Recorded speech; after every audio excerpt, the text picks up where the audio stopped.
श्री भक्तमाल में श्री विष्णु स्वामी संप्रदाय के अनुयायी संतगण श्रीमद् वल्लभाचार्य जी लगभग 500 साल पहले की बात है। संवत 1535 विक्रमी में दक्षिण भारत में एक तेलंग ब्राह्मण लक्षण भट्ट तीर्थ यात्रा के लिए उत्तर भारत का भ्रमण कर रहे थे। वैशाख मास था। वे उस समय अपनी पत्नी इल्लमा गारू के सहित काशी में थे। अचानक सुना गया कि काशी पर यवनों का आक्रमण होने वाला है, अतः वे दक्षिण की ओर चल पड़े। रास्ते में चंपारण्य नामक वन में इलम्मा ने पुत्र रत्न को जन्म दिया। वैशाख कृष्ण एकादशी थी। माता ने महानदी के निर्जन तट पर नवजात बालक को छोड़ दिया, पर माता की ममता ने करवट ली। लक्षण और इलम्मा बालक को लेकर के काशी लौट आए। हनुमान घाट पर रहने लगे। बालक अद्भुत प्रतिभा और सौंदर्य से संपन्न होने के कारण सबका प्रिय पात्र था। बाल्य अवस्था से लोगों ने उसे बाल सस्ती वाक्पति कहना आरंभ किया। विष्णुचित, तिरुमल और माधव यतीन्द्र की शिक्षा से बाल्य अवस्था में ही वल्लभ समस्त वैष्णव शास्त्रों में पारंगत हो गए। उनमें भगवत भक्ति का उदय होने लगा। तुलसी माला, एकादशी, विष्णु व्रत और भगवत आराधन में उनका समय बीतने लगा। 13 साल की ही अवस्था में वह वेद, वेदांग, पुराण, धर्मशास्त्र आदि में पूर्ण निष्णात हो गए। धीरे धीरे उनकी कीर्ति फैलने लगी। लोग उनकी भगवत भक्ति की सराहना करने लगे। श्री वल्लभाचार्य ने चरित्र विकास पर विष्णु स्वामी संप्रदाय के भक्ति सिद्धांतों का अधिक मात्रा में प्रभाव पड़ा था। उन्होंने विजयनगर की राज्यसभा में शंकर के दार्शनिक सिद्धांतों, वेदांत और मायावाद का खंडन करके भगवान जी की शुद्ध भक्ति की मर्यादा स्थापित की। राजा ने उनका कनक अभिषेक किया। वे जगतगुरु महाप्रभु श्रीमद् आचार्य की उपाधि से सम्मानित किए गए। कनक अभिषेक के बाद उन्होंने उत्तर भारत में भागवत धर्म के प्रचार के लिए यात्रा की। 28 साल की अवस्था में उन्होंने विधि पूर्वक विवाह कर लिया। उनकी पत्नी साध्वी महालक्ष्मी ने उनके जीवन को सुखमय और भगवतीय बनाने की प्रत्येक चेष्टा की। उनका गृहस्थ जीवन बहुत आनंदप्रद रहा। उस समय वे प्रयाग के सन्निकट जमुना के दूसरे तट पर अड़ाइल में रहा करते थे। वे आचार्यत्व पद ग्रहण कर चुके थे। दक्षिण पथ और उत्तर पथ दोनों एक स्वर से उनके पांडित्य, भक्ति सिद्धांत और आचार्य तत्व के सामने नत हो चुके थे। अड़ाइल निवास काल में ही महाप्रभु वल्लभ ने परमानंद दास को ब्रह्म संबंध दिया था। आचार्य ने पुष्टि मार्ग की संस्थापना की। उन्होंने श्रीमद् भागवत में वर्णित भगवान श्री कृष्ण की लीलाओं में पूर्ण और अखंड आस्था प्रकट की। उनकी प्रेरणा से स्थान स्थान पर श्रीमद् भागवत का पारायण होने लगा। वे स्वयं भागवत सप्ताह श्रवण में बड़ी अभिरुचि रखते थे। उन्होंने अपने महाभागवत होने की सार्थकता चरितार्थ कर दी। सारे भागवत धर्म अवलंबियों ने वे आश्रय हो गए। अपने समकालीन श्री चैतन्य महाप्रभु से भी उनकी जगदीश्वर यात्रा के समय भेंट हुई थी, तो उन्होंने एक दूसरे के साक्षात्कार से अपनी ऐतिहासिक महत्ता की एक दूसरे पर छाप लगा दी। उन्होंने ब्रह्मसूत्र, श्रीमद् भागवत और श्री गीता जी को अपनी पुष्टि मार्ग का प्रधान साहित्य घोषित किया। प्रेम, लक्षणा भक्ति पर विशेष जोर दिया। पुष्टि भगवत अनुग्रह या कृपा का प्रतीक है उन्होंने वात्सल्य रस से ओतप्रोत भक्ति पद्धति की सीख दी। भगवान जी के यश लीला गान को वे अपनी पुष्टि मार्ग का श्रेय मानते थे। श्री प्रियादास जी महाराज इस पुष्टि मार्ग का वर्णन अपने एक कविता में इस प्रकार करते हैं। हिये में स्वरूप सेवा करी अनुराग भरे, धरे और जीवनी की जीवनी को दीजिए। सोइले प्रकाश घर घर में विलास कियो, अति ही हुलास फल नैनिको को लीजिए। चातुरी अवधि निको आतुरी ना होत की हूँ, चाहूँ दिशी नाना राग भोग सुख कीजिए। वल्ल भजू नाम लियो, पृथु अभिराम रीति, गोकुल में धाम जानी सुन मन लीजिए। यद्यपि श्रीमद् वल्लभाचार्य जी महाराज भगवान श्री कृष्ण के बाल रूप के आराधक थे, पर उनके लिए भगवान श्री कृष्ण और श्री राम में कोई भेद नहीं था। कहते हैं कि एक बार आप श्री गिरिश्रेष्ठ चित्रकूट पर गए और वहाँ आपने श्रीमद् बाल्मीकि रामायण का पारायण किया। भगवान श्री राम ने साक्षात प्रकट होकर के आपके द्वारा अर्पित केले का भोग आरोगा। आप अपनी बैठकों में भी भागवत और गीता के साथ साथ बाल्मीकि रामायण का सद उपदेश दिया करते थे। श्री वल्लभ के जीवन का अधिकांश ब्रज में बीता। वे अड़ैल से ब्रज आए। अड़ैल से ब्रज आते समय उन्होंने गऊ घाट पर महाकवि सूरदास को दीक्षित किया। 2 या 3 दिनों बाद उसी यात्रा में विश्राम घाट पर कृष्णदास अधिकारी को पुष्टि मार्ग में सम्मिलित करके ब्रह्म संबंध दिया। कुंभन दास भी उनके शिष्य हुए। गोवर्धन में एक मंदिर बनवा करके उसमें श्रीनाथ जी की मूर्ति प्रतिष्ठित की। उनके 84 शिष्यों में प्रमुख सौर, कुंभन, कृष्णदास और परमानंद श्रीनाथ जी की विधिवत सेवा और कीर्तन आदि करने लगे। उन्होंने वैष्णव को गुरु तत्व सुनाया, लीला भेद बताया।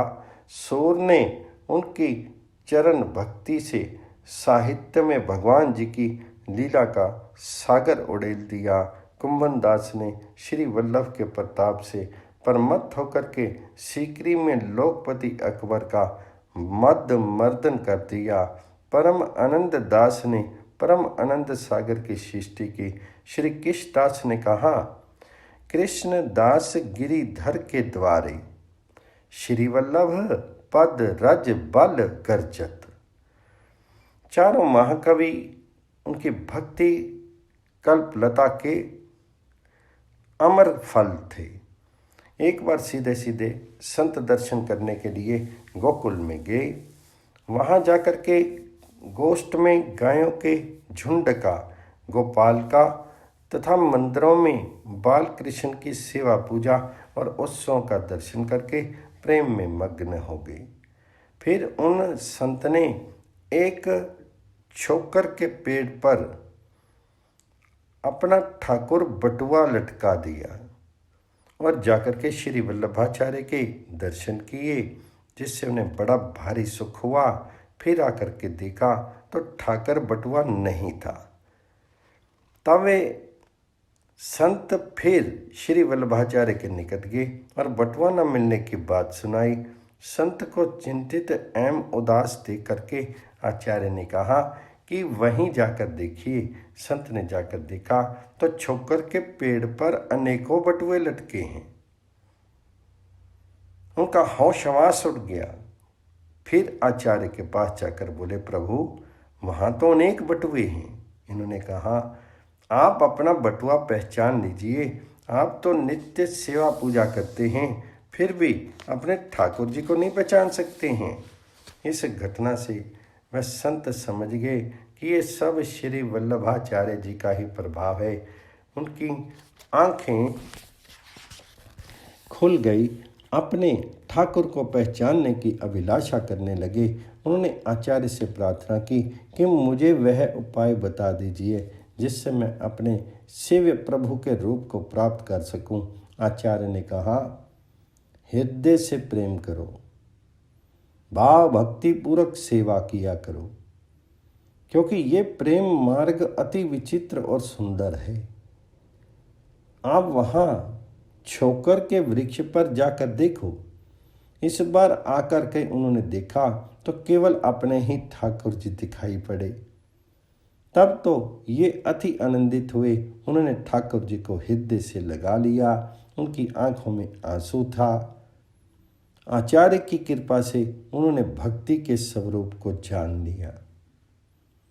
श्री प्रियादास जी महाराज इस घटना का वर्णन अपनी कविता में इस प्रकार करते हैं। गोकुल के देखिबे को गेव एक साधु सुधो, गोकुल मगन भयो रीति कछु न्यारिये, छोकर के वृक्ष पर बटुआ झुलाए दियो, कियो जाए दर्शन सुख भयो भारिये। देखे आए नहीं प्रभु फेरी आप पास, आयो चिंता सो मलिन देखी कहीं जा निहारिये, बेसई स्वरूप कई गई, सुधी बोलियो आनी लीजिए बिछानी, कहो सेवा नित्य धारिये। खुली गई आंखें अभी लाखों पहचानी, कीजिए दीजिए जो बताई मोहि पाऊ निज रूप है, कही जाओ वाही ठोर देखो प्रेम लेखो हिये, लिए भाव सेवा करो मार्ग अनूप है। देखी के मगन भयो लियो और धारी हरि नैन, भरी आयो जानियो भक्ति को स्वरूप है, निसी दिन लग्यो पग्यो जग्यो भाग्य पूरन हो, पूर्ण चमत्कार कृपा अनुरूप है। एक बार आप श्री राधा जी के धाम बरसाना के एक गहवर वन में अपने परिकरों के साथ गए थे। वहां आपने देखा कि एक अजगर को शस्त्रों चींटे चींटियां खा रहे हैं। आपने कृपा करके उस जीव का उद्धार किया। परिकरों के पूछने पर आपने बताया कि पूर्व जन्म में ये एक धनी मानी संत थे और ये चींटे चींटियां इनके शिष्य थे। इन्होंने अपने शिष्यों का धन तो खूब लूटा, परंतु उनका क्या अपना भी उद्धार नहीं कर पाए। इसलिए इन्हें इस घृणित योनि में आना पड़ा। ब्रज में श्री नाथ जी की कीर्ति पताका लहरा करके वे अपने पूर्व निवास स्थान अड़ैल में चले आए। श्री आचार्य के दो पुत्र हुए।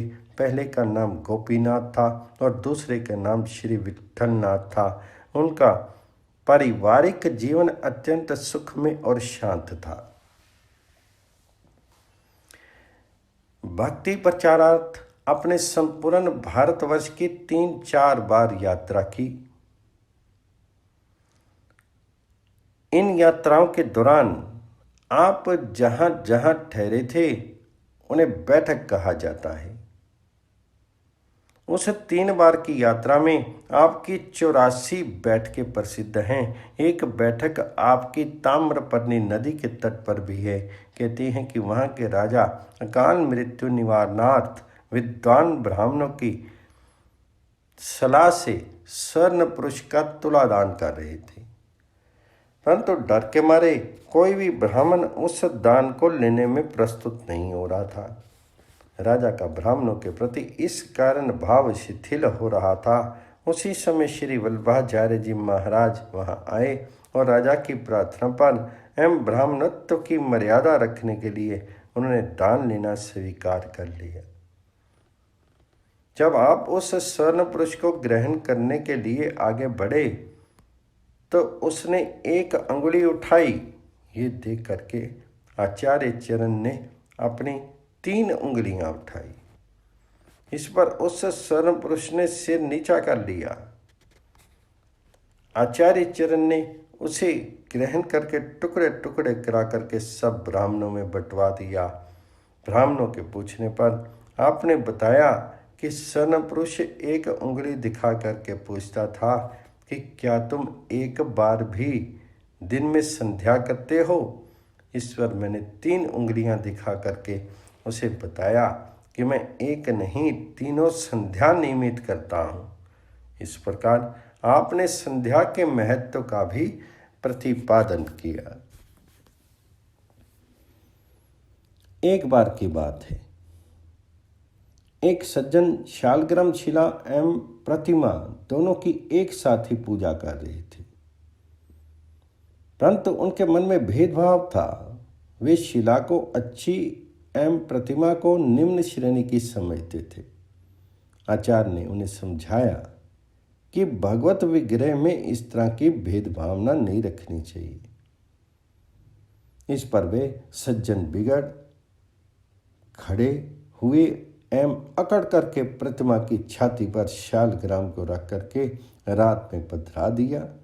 प्रातःकाल देखने पर मालूम हुआ कि शालग्राम की शिला चूर चूर हो गई है। तब तो उन्हें बड़ा पश्चाताप हुआ और जाकर के उन्होंने आचार्य चरणों से क्षमा मांगी। फिर आचार्य ने भगवान जी के चरणामृत से उस चूर्ण को भिगो करके गोली बनाने को कहा। ऐसा करने पर मूर्ति फिर ज्यों की त्यों हो गई। उनका समग्र जीवन ऐसे चमत्कारपूर्ण घटनाओं से ओतप्रोत था, परंतु एक महान भगवत भक्त के जीवन में इन चमत्कारों का कोई ऊंचा स्थान है ही नहीं। गोकुल में भगवान श्री कृष्ण ने उन्हें प्रत्यक्ष दर्शन दिए थे। सबसे ऊंची वस्तु तो उनके जीवन में थी भगवान की विशुद्ध और अनन्य भक्ति। उन्होंने तन मन धन सब कुछ भगवान जी को समर्पित कर दिया था।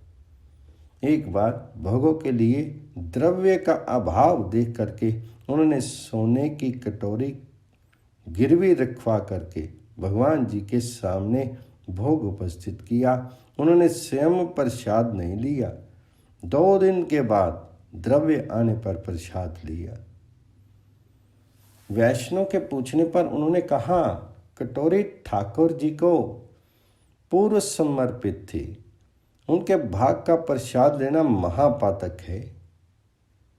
इस घटना से उनकी कथनी करनी के साम्य का पता चलता है। आचार्य ने घोषणा कर दी थी कि मेरे वंश में या मेरा कहला करके जो कोई भगवत द्रव्य का उपयोग करेगा उसका नाश हो जाएगा। श्री वल्लभाचार्य महान भक्त होने के साथ ही दर्शन शास्त्र के प्रकांड पंडित थे। उन्हें ब्रह्म सूत्र पर बड़ा सुंदर अनुभाष्य लिखा है और श्री भागवत के 10वें स्कंद तथा कुछ अन्य स्कंदों पर सुबोधनी टीका लिखी है। श्रीमद् भागवत को वे प्रस्थान चतुष्टय के अंतर्गत मानते थे। श्री वल्लभ के परम धाम पधारने के विषय में एक घटना प्रसिद्ध है। वे अपने जीवन के अंतिम दिनों में अडालज से लौट करके प्रयाग होते हुए काशी आ गए थे। अपने जीवन के कार्य समाप्त करके वे एक दिन हनुमान घाट पर गंगा स्नान करने गए। आप मौन व्रत ले चुके थे, अतः पुत्रों और शिष्यों द्वारा उपदेश की प्रार्थना करने पर गंगा की रेती पर 3.5 श्लोक लिख करके उन्हें आश्वस्त किया। फिर गंगा जी में प्रवेश करके विलीन हो गए। कहते हैं कभी गंगा जी के प्रवाह से एक तेज पुंज निकला और अनंत आकाश में विलीन हो गया। हनुमान घाट पर उनकी एक बैठक बनी हुई है। इस प्रकार विक्रमी संवत 1587 आषाढ़ मास की शुक्ला 3 को 52 वर्ष की अवस्था में आपने भगवान जी की आज्ञा के अनुसार अलौकिक रीति से यह लीला संवरण करके गोलोक को प्रयाण किया। श्री भक्तमाल में कलियुग में प्रेम की प्रधानता प्रकट करने वाले भक्त। कलियुग में प्रेम की प्रधानता प्रकट करने वाले भक्त दास इक भूप श्रवण सीता हर कीनो। मार मार करी खड़ग बाजी सागर में तीनों। नरसिंह को अनुकरण होई हिरना कस मार्यो। वाहे भयो दशरथ राम बिछरत तन छारियो। कृष्ण दाम बांधे सुने तिहि छन दियो प्राण। संत साखी जाने सब प्रगट प्रेम कलयुग प्रधान।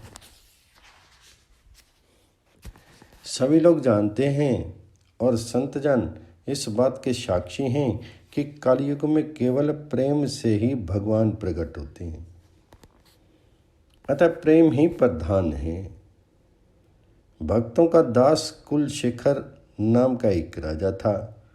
उसने रामायण की कथा में रावण द्वारा श्री सीता जी का हरण सुना। सुनते ही उसे आवेश आ गया और वह तुरंत हाथ में तलवार लेकर घोड़े पर चढ़ करके मारो मारो चिल्लाता हुआ दौड़ा और घोड़े को समुद्र में कुदा दिया। दूसरे एक प्रेमी भगत ने नरसिंह लीला के अनुकरण में नरसिंह बन करके हिरण्यकश्यप बने हुए व्यक्ति को सचमुच मार डाला। पुनः रामलीला में उसी भक्त ने दशरथ बन करके श्री राम जी के वियोग में अपने शरीर का त्याग कर दिया। श्री रतिवंती बाई ने श्री भागवत की कथा में सुना कि माता यशोदा ने रस्सी से श्री कृष्ण को बांध दिया। सुनते ही अपने प्राण त्याग दिए। इन भक्त चरित्रों से कलयुग में प्रेम की प्रधानता प्रकट एवं सिद्ध हुई। इस भगवत प्रेमी भक्तों का पावन चरित्र संक्षेप में इस प्रकार है। श्री कुलशेखर जी केरल के राजा दृढ़व्रत बड़े धर्मात्मा थे, किंतु उनके कोई संतान नहीं थी। उन्होंने पुत्र के लिए तप किया और भगवान नारायण की कृपा से द्वादशी के दिन पुनर्वसु नक्षत्र में उनके घर एक तेजस्वी बालक ने जन्म लिया। बालक का नाम कुलशेखर रखा गया। ये भगवान की कौस्तुभ मणि के अवतार माने जाते हैं। राजा ने कुलशेखर को विद्या, ज्ञान और भक्ति के वातावरण में संवर्धित किया। कुछ ही दिनों में कुलशेखर तमिल और संस्कृत भाषा में पारंगत हो गए और इन दोनों प्राचीन भाषाओं के सभी धार्मिक ग्रंथों का उन्होंने आलोड़न कर डाला। उन्होंने वेद वेदांत का अध्ययन किया और 64 कलाओं का ज्ञान प्राप्त किया। यही नहीं, वे राजनीति, युद्ध विद्या, धनुर्वेद, आयुर्वेद, गंधर्ववेद तथा नृत्य कला में भी प्रवीण हो गए। जब राजा ने देखा कि कुलशेखर सब प्रकार से राज्य का भार उठाने में सम्मत हो गया है, तब कुलशेखर को राज्य दे करके वे स्वयं मोक्ष मार्ग में लग गए। कुलशेखर ने अपने देश में राम राज्य की पुनः स्थापना की। प्रत्येक गृहस्थ को अपने अपने वर्ण और आश्रम के अनुसार शिक्षा देने का समुचित प्रबंध किया। उन्होंने व्यवसायों तथा उद्योग धंधों को सुव्यवस्थित रूप देकर के प्रजा के दारिद्र्य को दूर किया। अपने राज्य को धन, ज्ञान और संतोष की दृष्टि से एक प्रकार से स्वर्ग ही बना दिया। यद्यपि वे हाथ में राजदंड धारण करते थे, पर उनके हृदय में भगवान विष्णु के चरण कमलों को दृढ़तापूर्वक पकड़ रखा था। उनका शीर यद्यपि सिंहासन पर बैठता था, पर हृदय भगवान श्री राम का सिंहासन बन गया था। राजा होने पर भी उनकी विषयों में तनिक भी प्रीति नहीं थी। वे सदा यही सोचा करते, वह दिन कब होगा जब ये नेत्र भगवान जी के त्रिभुवन सुंदर मंगल विग्रह का दर्शन पा करके कृतार्थ हो जाएंगे। मेरा मस्तक भगवान श्री रंगनाथ के चरणों के सामने कब झुकेगा। मेरा हृदय भगवान पुंडरीकाक्ष के मुखार विंद को देख करके कब द्रवित होगा।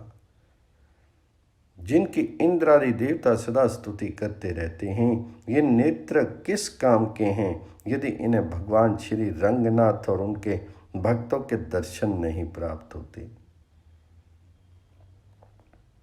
भक्त की सच्ची पुकार भगवान अवश्य सुनते हैं।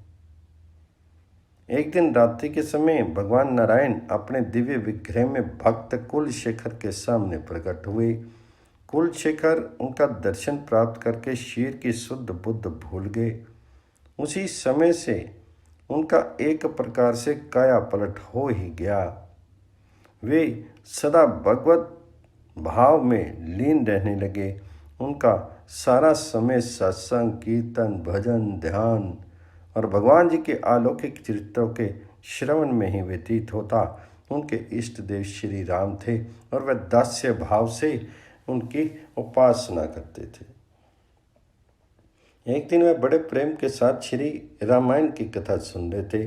प्रसंग ये था कि भगवान श्री राम सीता जी की रक्षा के लिए लक्ष्मण को नियुक्त करके स्वयं अकेले खर दुखन की विपुल सेना से युद्ध करने के लिए उनके सामने जा रहे हैं। पंडित जी कह रहे थे, धर्मात्मा श्री राम अकेले 14,000 राक्षसों से युद्ध करने जा रहे हैं। इस युद्ध का परिणाम क्या होगा? कुलशेखर कथा सुनने में इतने तन्मय हो रहे थे कि उन्हें ये बात भूल गई कि यहाँ रामायण की कथा हो रही है। उन्होंने समझा कि भगवान वास्तव में खर दुखन की सेना के साथ अकेले युद्ध करने जा रही हैं। ये बात उन्हें कैसे सही होती? वे तुरंत कथा में से उठ खड़े हुए। उन्होंने उसी समय शंख बजा करके अपनी सारी सेना एकत्र कर ली और सेना नायक को आज्ञा दी कि चलो हम लोग श्री राम की सहायता के लिए राक्षसों से युद्ध करने चलें। जो ही वे वहां से जाने के लिए तैयार हुए, उन्होंने पंडित जी के मुंह से सुना कि श्री राम ने अकेले ही खर दुखन सहित सारी राक्षस सेना का संहार कर दिया। तब कुलशेखर को शांति मिली और उन्होंने सेना को लौट जाने का आदेश दिया। श्री प्रियादास जी कुलशेखर के इस भक्ति भाव का अपने 2 कविताओं में इस प्रकार वर्णन करते हैं।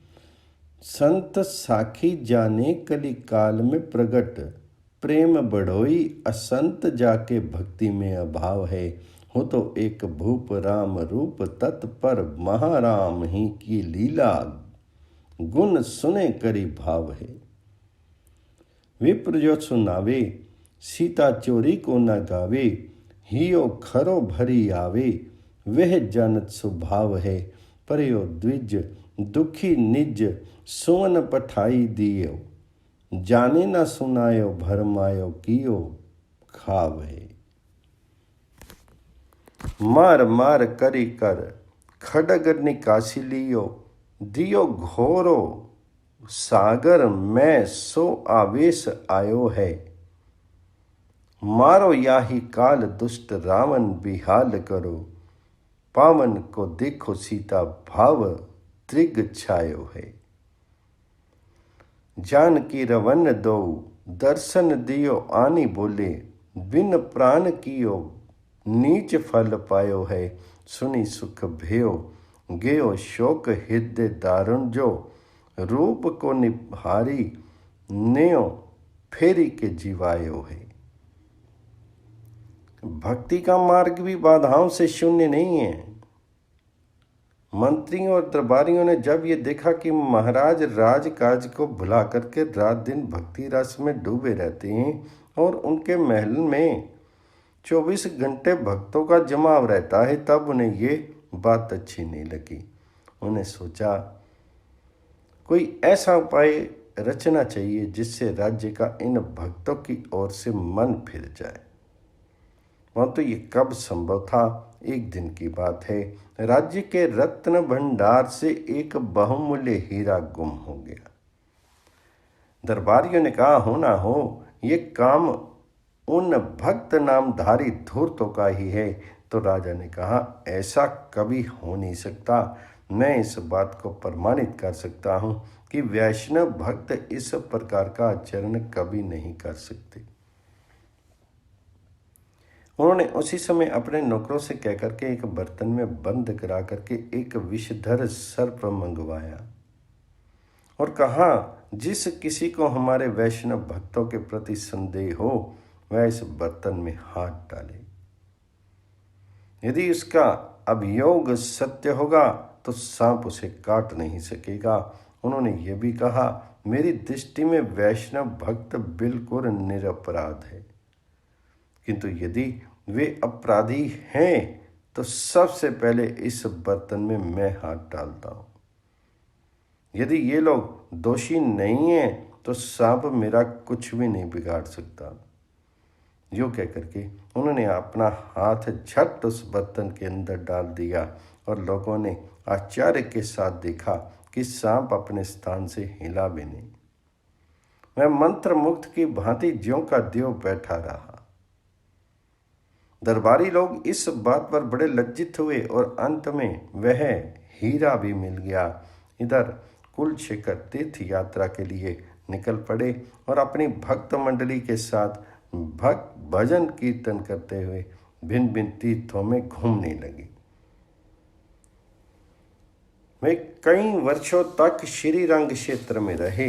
उन्होंने वहां रह करके मुकंदमाला नामक संस्कृत का एक बहुत सुंदर स्तोत्र ग्रंथ रचा, जिसका संस्कृत जानने वाले अब भी बड़ा आदर करते हैं।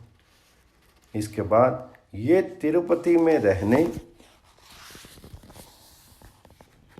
लगे और वहां रह करके इन्होंने बड़े सुंदर भक्ति रस से भरे हुए पदों की रचना की। इन्होंने मथुरा, वृंदावन, अयोध्या आदि कई उत्तर के तीर्थों की भी यात्रा की थी और श्री कृष्ण तथा श्री राम की लीलाओं पर भी कई पद रचे थे। आगे प्रसंग है श्री लीला अनुकरण जी। एक बार जगन्नाथ धाम में नरसिंह लीला हुई। उसमें एक प्रेमी भक्त ने नरसिंह का वेश धारण करके लीला का अनुकरण किया और आवेश में आकर उसने हिरण्यकश्यप को सचमुच ही मार डाला। कुछ लोग कहने लगे कि इसने द्वेषवश मार कर बदला चुकाया है, तो कुछ लोग कहते थे कि इसने आवेश में आकर मारा है। अंत में परीक्षा करने के लिए लोगों ने कहा कि इन्हें रामलीला में दशरथ बनाओ, तब पता लग जाएगा। रामलीला की तैयारी हुई, इन्हें दशरथ बनाया गया। श्री राम जी के वन चले जाने पर उनके वियोग में व्याकुल होकर के विलाप करते करते इन्होंने अपना शीर त्याग करके भाव को पूरा कर दिया। अगला प्रसंग है श्री रतिवंती जी का। श्री रतिवंती जी परम भगवत भक्त थी। इन्हें भगवान श्री कृष्ण का बाल रूप अत्यंत प्रिय था।